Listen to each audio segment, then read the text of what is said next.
Ripple Mobile Arts. Today what I wanted to show you is some problem solving. So we have a dry bowl.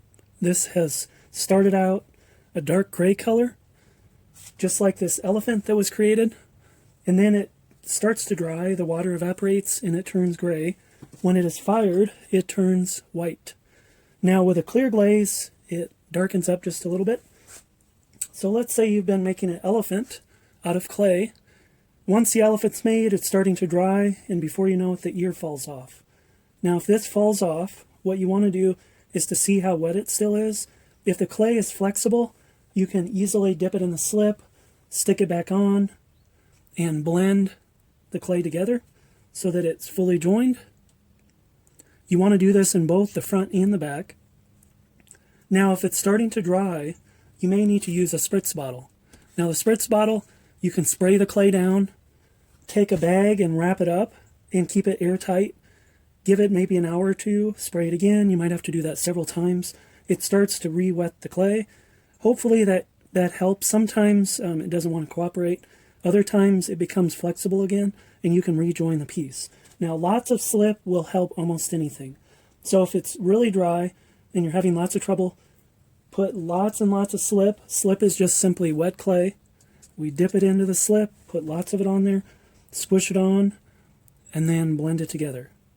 Really, really well, all around it. So we dip, we squish, and we blend.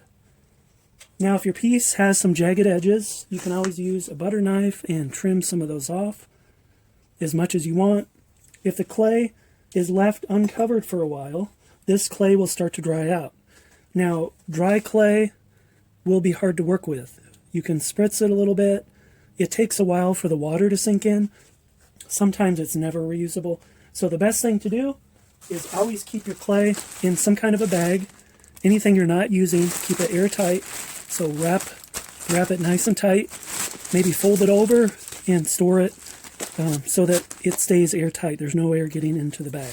Sometimes you may need to double bag it or even triple bag it, depending on what kind of quality of bag you have. A kitchen bag is really good to use. Let's say you've used some stamps or anything of your own and the clay has simply split. So sometimes that means it may be a little too dry. You can try to squish it back together, roll it out a little bit, and then redo your stamp. So a stamp, you can take your tennis ball, tap it down, and you have a slight impression of a seahorse. Now again, you can always trim off edges. Anything that sits around for a while will dry out. So it's good to keep it, all the little pieces together in one big clump. Keep it in the bag if you're not using it. If you have a really wet piece or dry piece, you can see the difference. This is the dry piece. If I'm trying to put a handle on a dry piece of clay, maybe I'll roll out a coil. This is pretty dry, so I have to be careful. The longer it's in my hands, the drier it gets. Let's say I've added some slip, and I try to attach a handle to a dry piece of clay. Now this seems like it may work. It may even look like it attaches. You can even blend it in, but because this is so dry and this is wet, it's going to come off.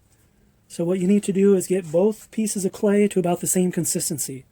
So if one is too wet, you may have to let it go, let it be how it is, and just go with what you have.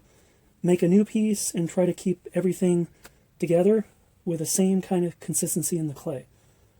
So again, we can trim it. We don't want to add clay to wet or dry pieces. We want them to be the same consistency. If something falls off, try to attach it with lots of slip. Spritz it with a bottle if you need to. Let it go back to its original consistency, but you have to be patient. Wrap it several times, spray it. Sometimes even a damp paper towel will work, and a spritz bottle. Now, you can always overdo it. So clay itself can be delicate. Just make sure you're patient. If the ear falls off, if the trunk falls off, if somebody bumps it and it tears off, if it's still wet and flexible, you can always put it together. So as you store it and as it starts to dry, keep it in a safe place. You may even keep it on a tray and wrap it with a light plastic bag so that it dries out slowly.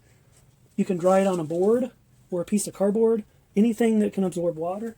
And then when you're ready to transport anything, if it doesn't fit in the tote and it doesn't fit on the tray, find something that you can use for packaging materials possibly, and you can separate your pieces. So if I stick a piece in here, I can put something around it. I can even stick a piece right on top, and it would be safe because it gives a cushion. So make sure you find a safe way to pack your pieces, and let me know if there's any problems. Thank you so much for watching, and I hope this helps.